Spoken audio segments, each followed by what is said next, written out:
Welcome to the Raising Confident Girls podcast, your guide to raising strong, confident daughters. I'm Melissa Jones, the founder of Girls Positivity Club and a teacher for over 20 years.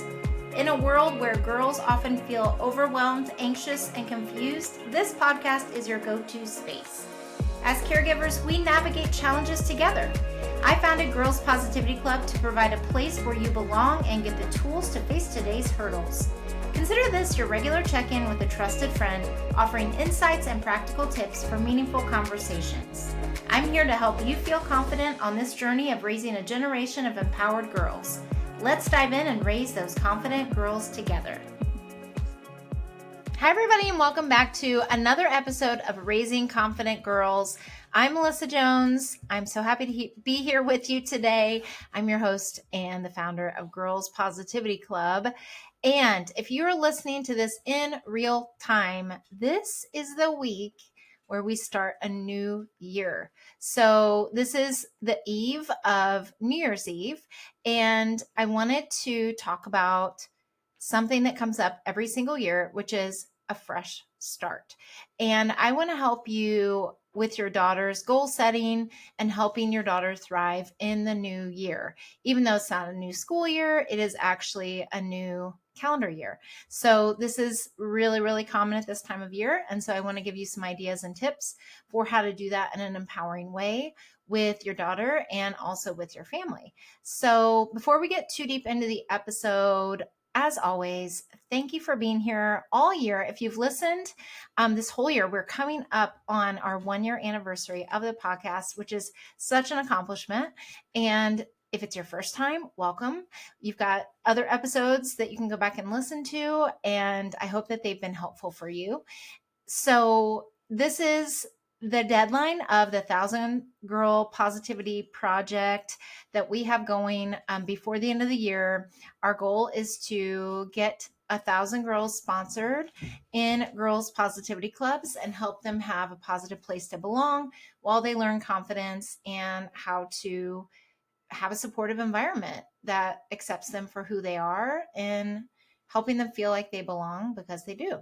And there's 1 day left in our deadline. I wanted to, see how many girls we could get sponsored before the end of the year. And so tomorrow at midnight, when the clock strikes 12, is when the official end of this is. And if we're not at the goal yet, then we will extend it and go into the new year because the whole goal is to get 1,000 girls in clubs and sponsored. These are girls in need who don't have the financial means to be in a girls positivity club. So if you find it in your heart to donate, any amount is helpful. It would be greatly appreciated. It helps us raise confident girls, helps give them that supportive environment because we believe raising confident girls will change the world and will help them grow up to be young, confident women and confident women throughout their whole lives. These are life skills that they learn that will help them forever. So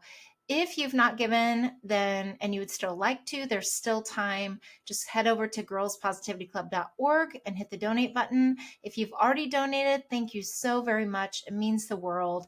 You are changing a girl's life. And if you know someone who might want to get involved and change a girl's life and sponsor a girl, or at least contribute to helping get her there, we would greatly appreciate it. You could just send them the link or just tell them to go to girlspositivityclub.org.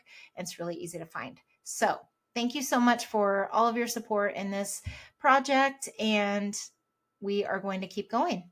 So today we are going to talk, though, about the goal setting and goal setting with heart. So I think there's a lot of pressure that can come along with goal setting in a new year, because this is something that a lot of people are like, oh, I'll just wait until the new year before I fill in the blank.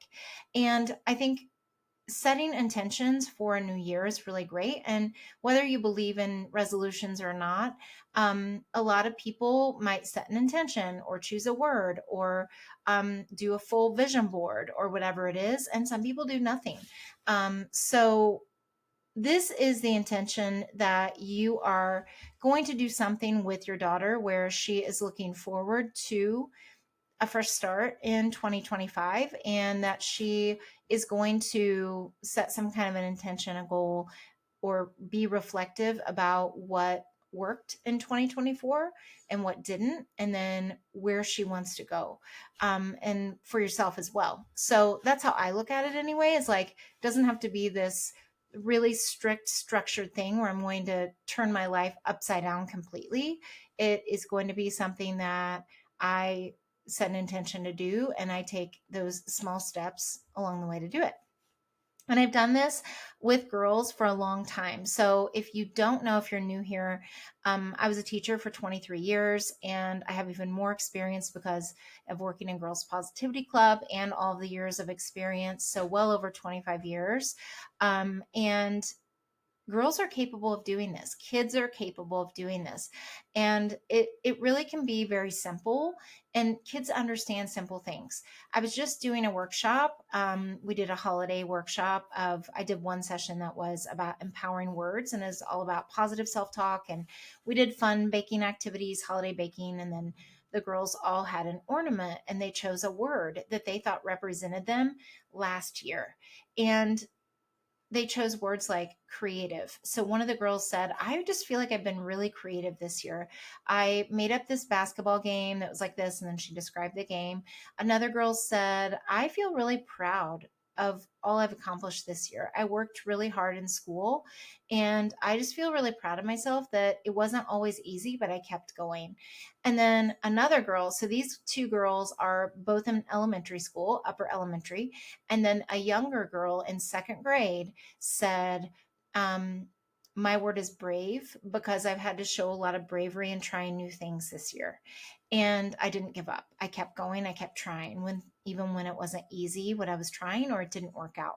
She really said that. And so that's one thing that I want to remind you of is girls, even as young as 6 and even younger, if you frame it in the right way, they can articulate this, and they can reflect, and they can also choose a word for 2025 that they want to bring, that thing into their life, or they want to always come back to that. I'll go into more detail about how to do that in just a minute. But really, it is about, for a lot of people, having that fresh start. There is something that's actually scientifically been proven in studies. I can't quote the study, but I do know that there have been lots of studies done where anytime it's either a Monday, the beginning of a month, or the beginning of a new year, people feel this sense of a fresh start, feeling like possibility. So it can feel like, I think I could do this. I think I could make a change, or I think I could set this goal and I could take steps toward it. It feels different when it's a fresh start, or a new start, or a new start of a week or a month or a year. And there's something really, really great about that. And whether you stick to the thing the entire year or not is really beside the point. It's really more about being flexible and teaching your daughter that is like, sometimes things change and it doesn't turn out exactly how you expect, but you still grow in some way. And that's the most important part. And just emphasizing to her like why this matters, and modeling this with her and doing this with her, is because it tells her that goal setting doesn't have to be stressful. It doesn't have to be this big thing where you're going to do this big drastic life change. And a lot of times with adults, it's like weight loss. It's like, well, I'm going to lose 100 pounds or 50 pounds or 20 pounds, whatever that would be. And making this extreme lifestyle choice. And I've done that. I mean, I've totally been there too. But it's like, it doesn't have to be that extreme, and it doesn't have to be stressful to want to make a change in your life. It can even be a small tweak that you're wanting to do, that your daughter can do too. And it doesn't have to look exactly like yours. It can be something inspiring. It can be something motivating. It can be any of those things with the right mindset and approach to it. And so, what I'll be telling you about today in this episode is just different techniques that you can use to support your daughter in setting meaningful, achievable goals that can be reflected on, celebrated, and also adapted throughout the year to where it's not necessarily set in stone. So, again, this isn't like, I'm going to set a goal to live in a mansion. Something like that is very typical for kids to be like, I want to live in a mansion, or I want to be this certain thing when I grow up. And yes, they can take steps to do that along the way. Like, I had a girl who said she wanted to be a veterinarian, which is great. And we want them to do that. And maybe she does have that in mind for one of her goals for this year. It doesn't mean she's going to be a veterinarian this year, but maybe she gets involved in animals in a certain way. Maybe she gets involved in 4-H, or maybe she starts volunteering at an animal shelter. Maybe she starts learning more about animals. She watches YouTube videos of a veterinarian or of a rescue show or something like that. So there are steps they can take along the way. Or like, I had a girl who wants to be a fashion designer, and she's making sketches of different outfits and things that she'd like to design. Yes, that's taking steps toward it. But it's not realistic to say I'm going to be that in 1 year if it's a career goal, because they're still kids and growing. So yes, and there are adaptations to make to a statement like that. Yes, she can say that, but that's not really the big goal of like what she can do in this year. And being realistic doesn't also mean that we squash their hopes and dreams either. So sometimes when people are like, well, that's not realistic, only 1% of people do XYZ. And it's like, well, what if your daughter is that 1%? You don't want to discourage her and tell her that's not possible. Um, and also, it's not all about hoping for something and then never taking action on it. So it's all about, taking small action, consistent action, adapting when you need to, when things don't go perfectly. And that's really what we're trying to model for our girls when we're setting goals for ourselves, whether it's a new year, new week, new month, or whatever it would be. And teaching her how to do that in a way that is empowering instead of kind of a punishing for like, oh, I didn't do that, so I can't do this. So it's all about helping her feel good about it and making changes and being flexible at times with how that's looking. So you might have a daughter who's very ambitious. She wants to do a bunch of things. She might want to become a better athlete. She might want to improve grades. She might want to make more friends. But by February, she can feel discouraged because maybe she chose a goal that was out of reach. Or she says, I want to read 50 books next year. And it's really hard for her to even find one book that she really likes. So this is really common in the year, like I mentioned before, where we set a big goal and then we quickly find as we start taking steps toward it that maybe it was the wrong goal or too big, or we're not going about it in the right way. We're maybe trying to do too much too soon, things like that. And this can often lead people to quit. That's why a lot of times they always say that the gyms are always really full in January, and by February it starts really tapering off because people go too hard too fast and burn themselves out, or they're not really seeing progress yet, and so they give up. And so what we don't want is for our girls to feel that way, for them to feel that their goals are too distant. Like I said, like, oh, I want to be this when I grow up. Like that could be years away. You can still take steps toward that. If they want to be a pro soccer player, of course, then they want to work on little things that lead them that way, but they're not going to become a pro this year. So just thinking about like, how can we make those goals feel like they're actionable and like they can achieve something toward that this year without also making them too easy. So one of the problems is, like I already mentioned, where the goal can feel unrealistic. It can feel like the expectation is too big, or it's just the wrong thing, or it's too abstract. Like, oh, I want to be kind. I want to be kinder. Well, that's great. Like that's a great goal, but how will you do that? Like how would that actually happen? And it can feel easy to feel discouraged if it isn't going well. And so it's important for us to just teach them how to make consistent progress, how to pivot when they need to, how to make changes, and also how to celebrate small wins and accomplishments.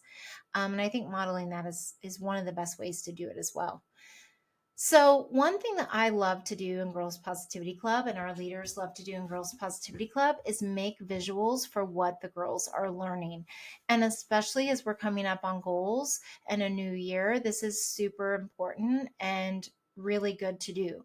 Because how many of you have ever set a goal and you forget what it was? you're like, oh yeah, I did set a goal, but I forget what it was because I never wrote it down, or I never had something to remind me of doing it. Or I did make a visual, but I put it in a closet and then I forgot about it until months later.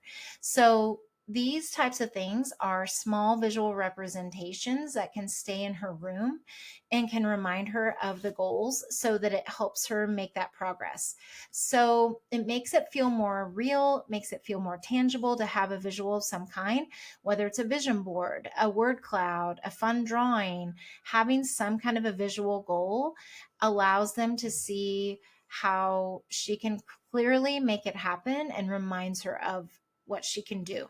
So, one of the easiest things to do, and I love to do this in clubs, is the word of the year. So, this again is like I described in the beginning, the girls all reflecting and thinking of like, what is a word that describes you last year, like as a positive quality? What is now one word that you would like to intend to do this year?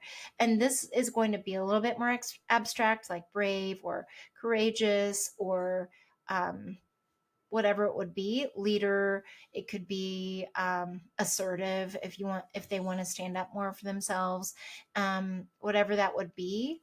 They choose a primary word that they always want to come back to. So, like mine for last year was believe. I had to believe that I could build the foundation of our nonprofit. Even though I've been doing this work since 2018, 2019, creating the nonprofit structure of everything has been something I've had to believe I could do and get the resources and the ways that I could, learn and get the mentors and get the people around me to help make that happen. So I had to have a really strong belief, not only in myself, not only in my faith, not only in all the people around me. Like, it's been a combination of a lot of things. And it doesn't mean that moving forward this year, if I choose to have a different word, that I'm not going to believe anymore. It just means that I might want to shift my focus and choose a word that's a little bit different.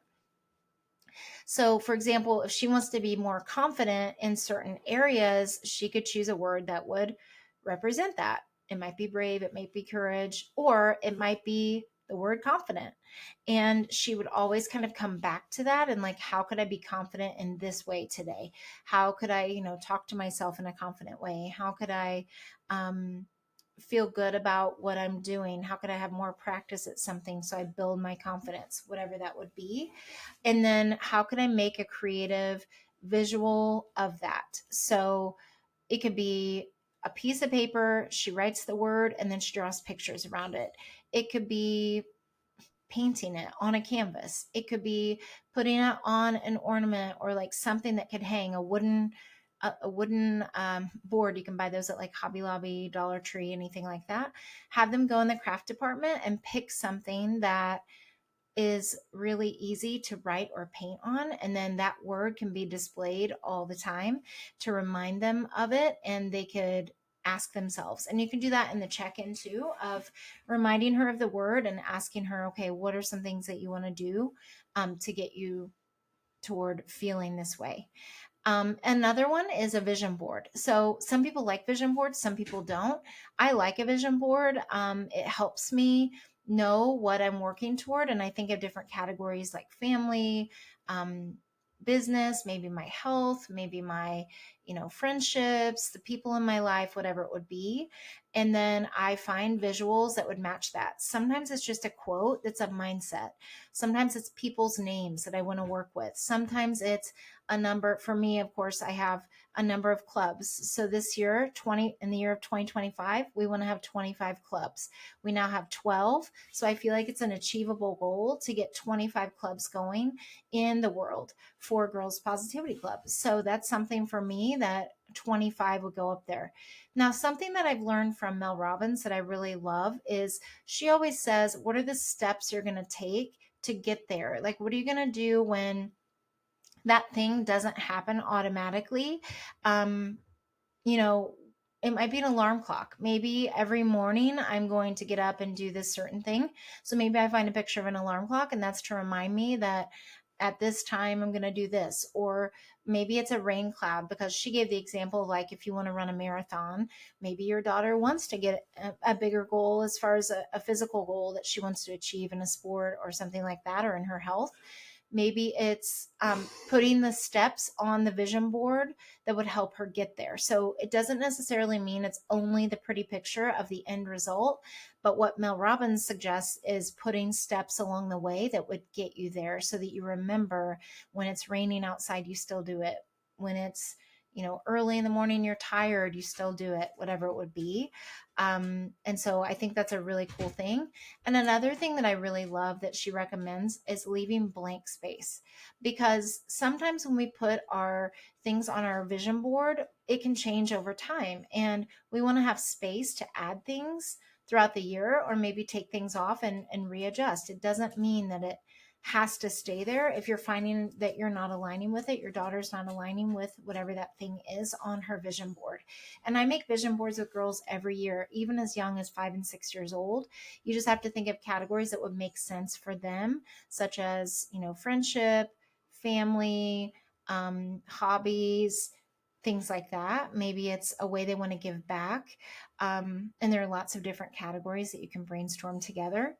And then you can also make a goal jar. So this would be, instead of like having a journal that they track it in. Now, if you have a girl who loves journals, she could write in it every day what she has accomplished toward that goal or what didn't go well. I think it's also good to celebrate. Like, it's not always going to go well, and that's okay. You still keep going. And maybe it's like what I could do better the next day or the next time. You could also create a jar where, instead of, writing it down on paper, she puts on a slip of paper every time she takes an action toward that goal. And maybe it's a colorful piece of paper.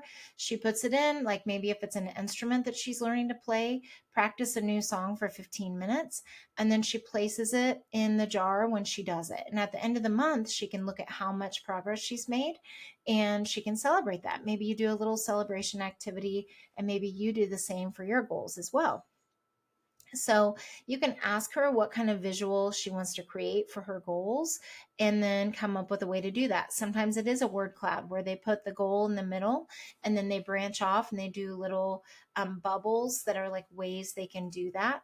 It can also be any number of things. A drawing. It can be, this is how I want to feel this year. This is, how I want to get better at reading or math or whatever it is. Maybe it's a school thing, a home thing, something about an activity she likes to do. Maybe it's meeting new people, whatever that would be. And then you could just section off the drawing into different sections, and then she can draw things that are related and then have that as a visual. That's another thing. And so you can just say to her, what is a visual? What is something that you can see that we can make that you would like to do, that would remind you of your goals and what you want to do in this new year. And what I like to do is do this on the week of the new year, because then it's like, it's that week, you're getting geared up, everybody's excited about it. You can get out the art materials and supplies. Girls especially love to do this. I cut things out of magazines, find pictures online to print off, or just make their own. Whatever that would be, or just draw it, is super motivating for them. And then finding a place that's really easy to see every day. So in her room, on her bathroom mirror, not in a closet, not behind her bed, not somewhere where it's going to be forgotten. And maybe even changing that place to put it in new places where she's going to see it and it won't turn into background or wallpaper. If you think of it that way, where she doesn't really think about it. And I think it's so having those check-ins and checking in with her about it, and then doing the same for yourself. Like, here's my goal and here's how I'm doing. Here's how I'm going to adjust. So that's one big thing that you can do that's really fun to do. And it's a good family bonding activity. And then the second thing is using simple actions to achieve that big goal. So again, it's coming up with ideas like, what are small steps I could take to get to that? So if it is a reading goal, for example, instead of focusing on the end goal, breaking it up into tiny pieces. So maybe it's like, if your daughter's goal is to read more books, maybe it's setting a goal of like reading a certain amount every night or a chapter a night or something like that, and making it really simple and practical and starting small to where she feels like she can achieve it. Maybe it's in 10-minute increments. Maybe it's just very small steps. And that's one thing that I've read a lot of books about creating habits and changing things. And a lot of what the research shows is that you have to have wins in the beginning. You can't make it so unachievable that you're discouraged right away. So even just the habit of doing the thing. So the example again was like the gym, going to the gym and staying for 5 minutes and leaving. Like it's not actually what you do, it's creating the habit around it. I think that's Atomic Habits. That's what that's from. But it's creating the repetition of doing it, and then over time you increase, what you do. And obviously it's important what you do to achieve it, but it's also building that muscle of taking the action toward doing that certain thing. And then, it's that quick daily action, and it's starting now and starting small. Don't wait for the perfect moment. Just take action of any kind. And if you mess up, just try again. So telling that to your daughter, instead of focusing on the end, let's start by doing just a tiny goal today that could help you feel more confident, that could get you toward that one thing, of making 10 goals in a season. What would you have to do each day in order to do that? Practice the kicks for 5 minutes, and then you increase it, whatever that would be. And number 3 is let the goals evolve. So again, making changes as you go. So goals should be flexible, teaching your daughter that it's okay for goals to change based on her interests, her new experiences. Reassure her that changing her mind is perfectly fine, and sometimes the goal needs to evolve with her needs and her passions. So an example would be if she wanted to run a 5K but no longer really finds that enjoyable, suggesting a different goal. Like what else you wanted to do, an active goal, like what else would you want to do? Oh, I'm really interested in taking swimming lessons or dance lessons or something like that. And maybe that's taking a step toward being more active. Maybe her goal was to join a club at school, but after trying it, she finds it's not really fitting her interests. And she might want to try a different club. So, Girls Positivity Club, our goal is to keep the girls in the club and keep them engaged in everything. And sometimes, in any kind of club, they can want to try something else and then come back to something, or they would like to try a variety of things. That happens. So you can just say to her, like, your goals are there to guide you, but they can change as you grow. And let's talk about what feels right to you. And if something felt right before, and you want to come back to it, if you're like, no, I really still want to do that thing, I'm going to come back and try it in a different way, then that's something you can do. Or sometimes you just need to take a break from it and then come back to it later if you decide that you still want to do that thing or be in that activity. And then number 4 is celebrating those small wins. So weekly wins, if there's a goal to improve in some area, it's celebrating those little wins along the way instead of waiting until the big thing is accomplished. And then just reinforcing that consistency and being like, okay, it's really about you doing it over and over and over again. Not that it has to be perfect, but that you make progress. You show up every week, you try this thing, you try new things, whatever her goal is. And you can say to her, look how far you've come. You've worked so hard to do this. It's really paying off. I already see this in you, and recognizing that. And you can do that for your family members too. If you're wanting to support each other in your goals, recognizing the wins that each person is making instead of only focusing on the end result. And then the last tip is I love to do when my family allows it. There have been honestly some years when they're not open to it and some years when they are, creating a family vision board, coming up with shared goals as a family, things we want to do in the next year, and everybody contributing their own ideas and coming together as a family and deciding, what do we want to do more of this year? What do we want to do less of? What is something we'd like to do together as a family? Maybe it's go to a certain place. If it's a vacation, if it's we want to volunteer together, maybe it's we want to spend more time outside together. Whatever that thing will be, we want to eat more meals together. A lot of times when there's a lot of schedules involved, it's hard to even sit down as a family to have a meal. So maybe one day a week, on this day of the week, everybody can eat together, and that's a big deal. So whatever that is, you can set a family goal. You can set team goals. If you think about it, like if you have a family game night or a family, like I said, a trip together or a movie night, or you all go on a hike together, whatever that would be, is that maybe once a month you choose a family goal that's like team oriented, where you collaborate and work together on something, like to accomplish something as a family.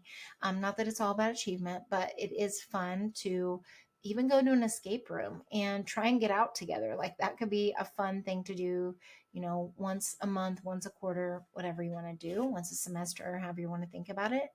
And then you could just say, like, how can we work together as a family, as a team, and share some goals? And then put it in a place, like you can put it in a nice frame or put it in a place where everybody can see it, where you're all taking steps toward it, and then following the steps of celebrating, having little wins. And then also, again, keeping open space where you can add things on or change things too as the year goes on. And so really what you can think about when you're setting these goals is hobbies and interests, friendships, the relationships you want to build in your life, mindset and self-care. How do we take care of our minds and bodies? That's how I describe it to the girls. And then academics and skills, things like that. Those could all be individual goals for the girls, like things to think about. For the family goals, you could think more about quality time. How do we find things to do together that we all enjoy? Acts of kindness. How can we do acts of kindness together as a family? This is where the volunteering and like doing things for others can come into play, which is a really good bonding and really good activity to do together. Health and wellness. What are things that we can do as a family to exercise together, cook together, walk together, whatever that would be. Maybe it's doing a physical thing together as a family. Maybe it's playing kickball in the backyard. Maybe it's playing catch, whatever that would be. And then learning and growth. How can we learn together as a family? Is there something that we'd like to do and learn together? How can we build something together, read a book together, learn a new skill as a family, or just do a fun project together? So I know I packed a lot in this episode. I hope this was helpful. What this is going to do for you as a family is setting goals with your daughter, with your family, is going to help your daughter feel empowered. It's going to strengthen your family bond. It's going to help you all gain resilience, because not everything goes perfectly and we have to make adjustments sometimes. And normalizing that and supporting each other in it is the ultimate goal. And no matter what your word or your goal is for the new year, I wish you all the happiness, and I will see you in 2025 in the next episode. And reach out to me if you want to share any goals or anything. And I hope you have a wonderful new year. We'll see you next time. Thanks for joining another empowering episode of the Raising Confident Girls podcast. Share today's insights with caregivers and friends, building beautiful relationships with strong girls. Hit subscribe so you never miss an episode. We're not just a podcast, we're a community. Follow Girls Positivity Club on social media for more empowering content on Instagram, Facebook, TikTok, and YouTube. This podcast empowers you, supporting incredible girls. Let's create strong, beautiful relationships with the girls in our lives. I appreciate you listening today. Stay confident, stay connected. Until next time, keep raising those confident girls. You've got this.